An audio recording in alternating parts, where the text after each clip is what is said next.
Of WordPress course. आज हमारे इस कोर्स के चैप्टर नंबर 3 जो कि वो कॉमर्स है उसका थर्ड लेक्चर है और आज हम देखेंगे अपने वो कॉमर्स की सेटिंग्स को।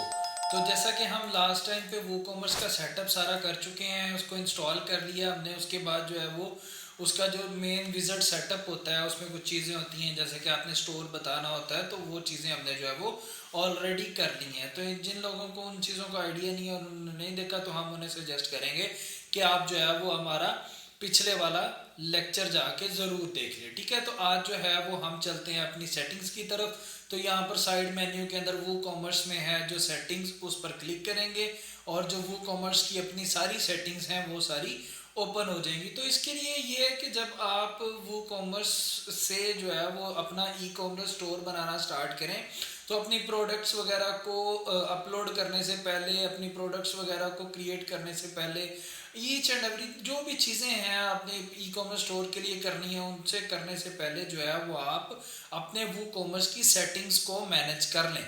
ठीक है, ये करना बहुत ज़्यादा बेहतर रहेगा आपके लिए और जो है वो आपकी जो चीज़ें हैं वो स्मूथली रन हो सकेंगी। ठीक है, तो अभी जो है यहाँ पर आप देख रहे हैं कि जनरल है, प्रोडक्ट का टैब है, शिपिंग का टैब है, पेमेंट है, account and privacy, emails, integration, ये सारे जो हैं वो आपके पास टैब्स अवेलेबल हैं। तो इन सबको टैब्स को एक ही लेक्चर के अंदर कवर अप नहीं किया जा सकता है, जो कि काफ़ी सारा लेंथी लेक्चर जो है वो आपका रिकॉर्ड हो जाएगा। ठीक है, तो हमने इन्हें जो है वो पार्ट्स के अंदर डिवाइड किया। तो आज जो है वो हम देखेंगे अपनी जनरल सेटिंग्स को वो कॉमर्स के हवाले से। ठीक है, तो यहाँ पर जो सबसे पहले चीज़ें आपको नज़र आ रही हैं वो है आपका स्टोर एड्रेस, कि आपका जो स्टोर है वो कहाँ पर लोकेट कर रहा है। ठीक है, वो यहाँ पर आपने बताना होता है। तो जैसा कि आपका अगर तो कोई शॉप है तो आप उस शॉप का एड्रेस यहाँ पर दे सकते हैं, और इन केस अगर आपका कोई घर है वहाँ से ही आप इन चीज़ों को रन करना चाह रहे हैं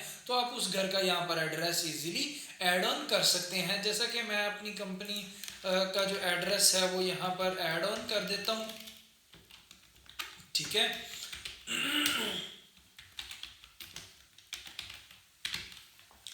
सही है।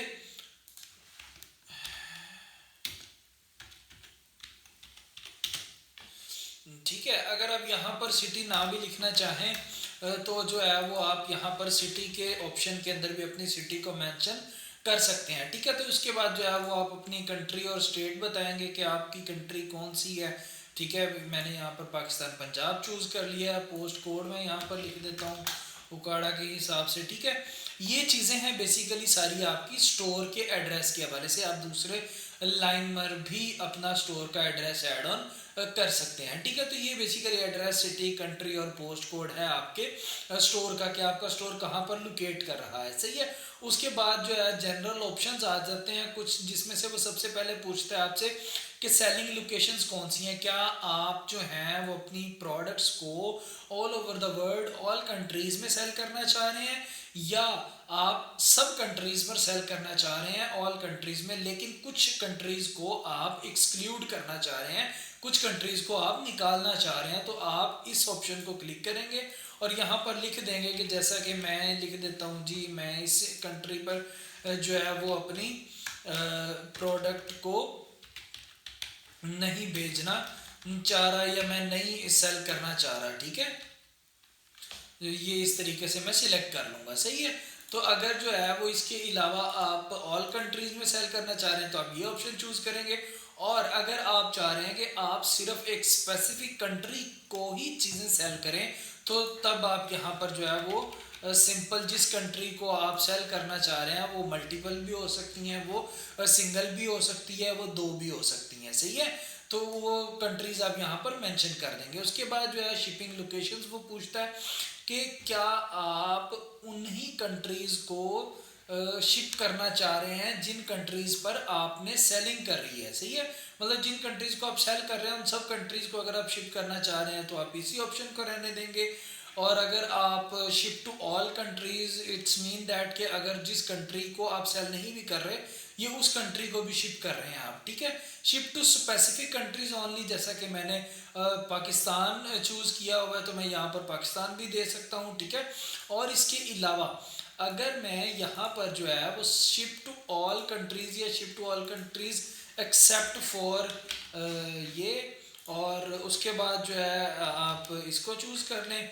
मतलब इन दोनों के अलावा आप किसी सब कंट्रीज को सेल करना चाह रहे हैं, लेकिन शिपिंग जो है वो आप किसी स्पेसिफिक कंट्री के लिए ही करना चाह रहे हैं। तो जैसे ही आप स्पेसिफिक करेंगे तो यहाँ से वो आपसे पूछ लेगा कि हाँ जी भाई इसको कर रहे हैं आप। उसके बाद आप जो है वो यूनाइटेड को कर रहे हैं, उसके बाद आप इसको कर रहे हैं।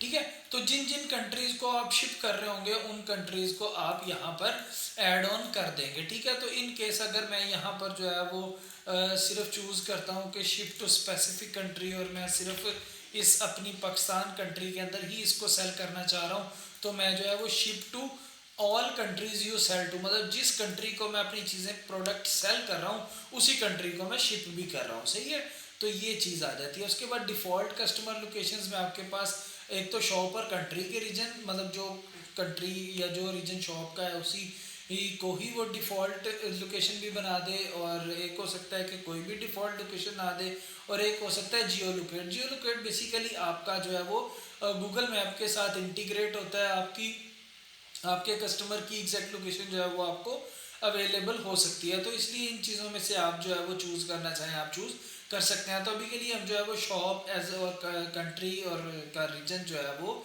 हम डिफ़ॉल्ट कस्टमर लोकेशन रख देते हैं। ठीक है, तो अभी आप अगर ऊपर वाले इन टैब्स में देखें तो आपके पास टैक्स का टैब जो है वो नज़र नहीं आ रहा। क्यों? क्योंकि जो है वो यहाँ पे इनेबल टैक्सेस में से इनेबल ही नहीं है। तो जैसे ही मैं यहाँ पर इसको इनेबल करके जो है वो जैसे ही सेव चेंजेस पर अप्लाई करूँगा तो जो मेरा टैक्स का टैब है वो भी हमारे ऊपर सेटिंग्स के अंदर शो होना स्टार्ट हो जाएगा, और हम जो है वो टैक्स की कुछ मैनेजमेंट जो अगर करना चाहें वो भी कर सकते हैं। ठीक है, उसके बाद आ जाता है कूपन्स। अगर आप जनरेट करना चाहते हैं जो कि आप डिस्काउंट वगैरह देते हैं अपने कस्टमर्स को, जैसे ही आप वो कॉमर्स के अंदर जाते हैं तो उसमें आपको ये कूपन्स का ऑप्शन एक मिलता है, जिसमें से जाके आप जो है वो कूपन्स को जनरेट कर सकते हैं। कुछ वाउचर्स जैसे हम जनरेट करते हैं, डिस्काउंट वगैरह दे रहे होते हैं, तो वो चीज़ें आप इन कूपन्स के अंदर जनरेट करके जो है वो अपने कस्टमर्स को फैसिलिटेट कर सकते हैं। अभी जो है यहाँ पर कोई भी कूपन जनरेट नहीं हुआ इंशाल्लाह। इसकी हम कूपन किस तरीके से जनरेट करते हैं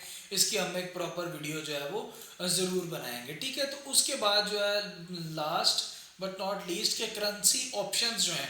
अब देखें जैसा कि जिस कंट्री में आप सेल कर रहे होंगे चीज़ें, तो आप उसकी कंट्री का जो है वो करेंसी ले सकते हैं, या आप अपनी जो जिस जगह पर आप हैं आप उस जगह की जो है वो करेंसी को चूज़ कर सकते हैं। तो जैसा कि मैं फॉर एग्जांपल ये यूएस डॉलर आ रहा है और ऑस्ट्रेलियन डॉलर आ रहा है, लेकिन जब मैं पाकिस्तान के अंदर जो है वो इसको चीज़ों को सेल कर रहा हूँ तो मैं पाकिस्तान की करेंसी को सिलेक्ट करूँगा। करेंसी पोजीशन जो है left with space, right with space, right with space, left और राइट, ये आप उसकी लोकेशन जो है कि चाहे वो राइट पे नज़र आए आपकी करेंसी या फिर जो है वो आपकी लेफ़्ट पर नज़र आए, तो वो आप यहाँ से सिलेक्ट कर सकते हैं। 1000 सेपरेटर यहाँ पर दिया गया है, जैसा कि कोमा जो हम नॉर्मली यूज़ करते हैं, डेसिमल सेपरेटर जो कि पॉइंट होता है, और नंबर ऑफ़ डेसिमल्स यहाँ पर ज़ीरो है तो इनको हम इंक्रीज़ भी कर सकते हैं और डिक्रीज़ करके ज़ीरो तक भी सेट कर सकते हैं। करने के बाद आप लास्ट पे जो है वो सेव चेंजेस पर अप्लाई कर देंगे। तो जिस तरीके से आप सेव चेंजेस पर अप्लाई करेंगे आपने जो जो चेंजेस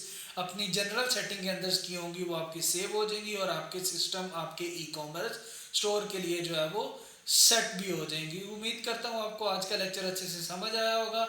अगर अच्छे से समझ आया हो तो कमेंट, लाइक, शेयर, सब्सक्राइब जरूर कीजिएगा, और कमेंट करके बताइएगा कि आपको आज का लेक्चर किस तरह का लगा। अगर कोई क्यूरी भी हो तो काइंडली वो भी आप कमेंट कर दिया करें, हम इंशाल्लाह उसका भी आंसर आपको ज़रूर देंगे। थैंक यू सो मच, अल्लाह हाफिज़।